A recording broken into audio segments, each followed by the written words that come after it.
Walau seakan tiada harapan, kasih yang telah menjadi dingin. Ku suka caramu memulihkan hatiku yang suam.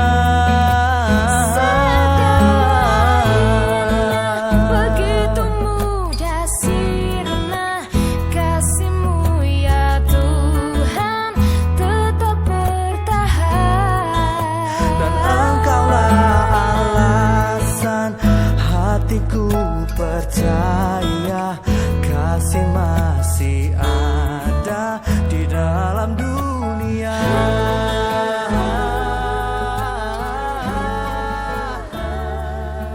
Keluarga-keluarga yang dirahmati oleh Allah, mari kita bersama-sama di dalam kebaktian rumah tangga ini kita mendengarkan firman Tuhan, membaca dan merenungkannya. Pada minggu ini kita akan masih menggumuli surat 1 Petrus. Pada minggu ini 1 Petrus 4 ayat 12 sampai 14. 1 Petrus 4 ayat 12 sampai 14. Saudara, mari kita memohon pertolongan Tuhan di dalam doa. Bapa kami yang di sorga, kami bersyukur ya Allah untuk kasih setiamu yang terus merawat dan memelihara hidup rumah tangga kami. Dengan topangan Tuhan itu maka kami selalu bisa berjalan dan menemukan ada banyak kebaikan-kebaikan-Mu yang sangat membuat kami berbahagia.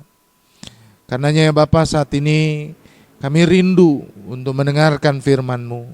Kami rindu dibentuk oleh firman Tuhan. Biarlah kiranya Roh Kudus-Mu hadir dan memberikan kepada kami kekuatan sehingga kami boleh menerima kebenaran firman Tuhan dan akhirnya kami memiliki kemampuan untuk menjadi pendengar firman yang baik sekaligus pelaku firman yang budiman. Inilah doa kami dalam nama Tuhan Yesus kami memperalaskannya. Amin.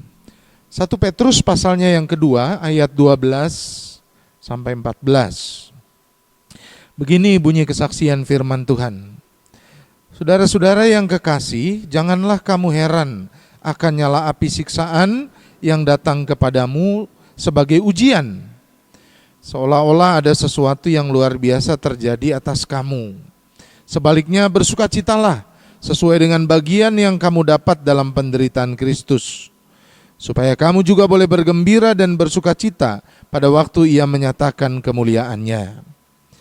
Berbahagialah kamu jika kamu dinista karena nama Kristus, sebab roh kemuliaan yaitu roh Allah ada padamu. Amin. Sampai sedemikian jauh pembacaan kesaksian firman Tuhan. Berbahagia setiap kita yang mendengarkan firman Tuhan dan memeliharanya di dalam kehidupan. Saudara, kalau ada pertanyaan, kira-kira tujuan hidup saudara itu apa? Maka saudara jawabannya beragam ya. Karena kita tentu punya selera dan cara pandang masing-masing. Tapi kalau mau diambil benang merahnya, maka dalam hemat saya, kesimpulan dari tujuan hidup kita yang beragam itu adalah meraih apa yang disebut dengan kebahagiaan. Tidak ada saudara-saudara orang yang dalam hidup ini berupaya untuk mendapatkan penderitaan. Semuanya pasti kebahagiaan. Kita bekerja saudara-saudara dengan tekun, bahkan dengan keras, dengan cerdas untuk mendapatkan kebahagiaan. Dengan pekerjaan itu kita bisa mendapatkan rezeki, dengan rezeki itu kita bisa punya banyak hal dan tentu itu menopang kita untuk sejahtera dalam hidup ini dan akhirnya merasakan kebahagiaan. Saudara-saudara hari-hari ini pakai masker kan? Saudara pasti juga berupaya untuk menjadi orang yang tetap sehat. Kemana-mana saudara-saudara melindungi diri dengan cara mencuci tangan setelah beraktivitas misalnya. Itu juga karena kita ingin berbahagia. Dengan tubuh yang sehat, maka kita harapkan kita bisa hidup bersama dengan orang-orang yang kita kasihi. Jadi intinya semua ingin berbahagia. Tidak ada yang ingin menderita. Tapi dalam hidup ini ada penderitaan yang mau tidak mau harus kita alami sebagai konsekuensi dari pilihan yang kita ambil. Pilihan yang jahat atau pilihan yang buruk akan mendatangkan akibat-akibat yang buruk juga pada diri kita. Misalnya begini, saudara-saudara. Kalau saudara tidak jujur dalam hidup ini, bekerja saudara mengambil apa yang bukan menjadi hak saudara, maka jangan heran kalau kemudian saudara dihukum, kena sanksi oleh karena perbuatan yang tidak jujur itu. Saudara sakit misalnya karena saudara tidak mampu menghargai kebaikan Tuhan lewat tubuh yang sehat yang sebetulnya ada pada diri saudara.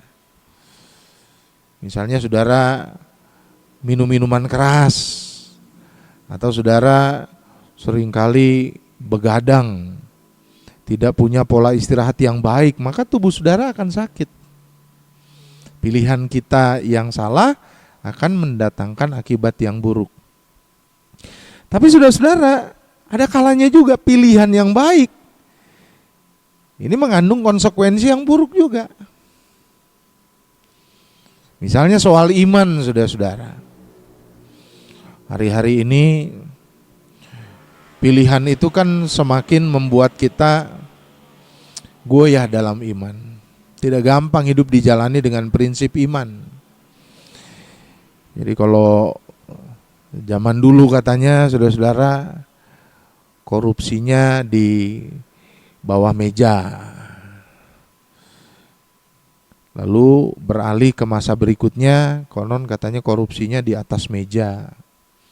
Zaman sekarang konon katanya korupsinya dengan meja-mejanya dikorupsi. Jadi memang sangat menggoda kita. Banyak orang bilang sekarang ini jangankan yang halal, yang haram saja susah dicari. Karenanya disinilah prinsip iman kita lalu kemudian diuji. Apakah tetap kuat atau tidak? Tadi ketika kita menghadapi konsekuensi buruk, justru dari pilihan iman kita yang kuat.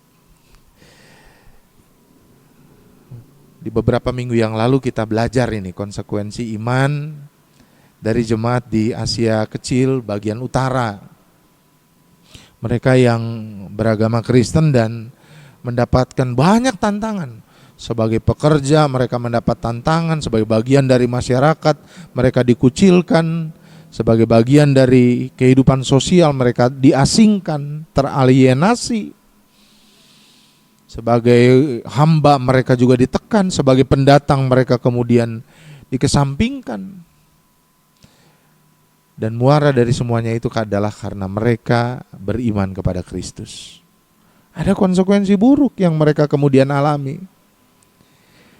Tapi saudara-saudaraku di dalam Kristus, lewat suratnya ini Rasul Petrus mengingatkan bahwa jemaat di Asia Kecil harus bersukacita dalam keadaan seperti itu. Bukan sebagai pribadi-pribadi yang seolah-olah kebal terhadap penderitaan, tapi mampu melihat penderitaan itu sebagai kesempatan turut ambil bagian dalam penderitaan Kristus. Jadi kalau kita kemudian mengalami penderitaan karena berbuat benar, karena prinsip iman yang baik, konsekuensi buruk kita dapatkan, bersukacitalah. Karena itu sama dengan kita diberi kesempatan untuk ikut mengambil bagian dari apa yang menjadi penderitaan Kristus. Yang kedua, ada Roh Allah katanya yang akan menyertai. Roh Allah ini memberi kekuatan, memberi dampak. Nah, saudara, kalau kita ingat perjanjian lama, Roh Allah menyertai Saul, saudara. Saul mendapat banyak kemenangan. Wibawa sebagai seorang raja hadir dalam dirinya. Roh Allah kemudian tidak ada lagi dalam dirinya. Wibawa itu hilang. Penyertaan Allah hilang. Artinya apa? Roh Allah ini menopang. Bagi setiap kita yang kemudian tetap mau setia dalam prinsip iman untuk mengikut Tuhan. Menghadirkan kebenaran-kebenaran Tuhan. Nah, sekarang saudara-saudara, mari kita men-screening diri kita. Ya, screening itu apa ya? Kita analisa diri kita, kita baca diri kita sendiri.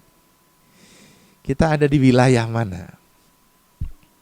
Wilayah yang memegang prinsip iman, lalu kemudian dengan kuat bertahan, kita yakin roh Allah menopang, maka kita kemudian harus mengalami ada banyak penderitaan.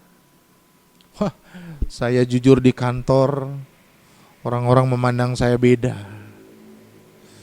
Saya coba melayani dengan baik di tengah-tengah gereja Tuhan, tapi seringkali orang bilang saya sok suci gitu.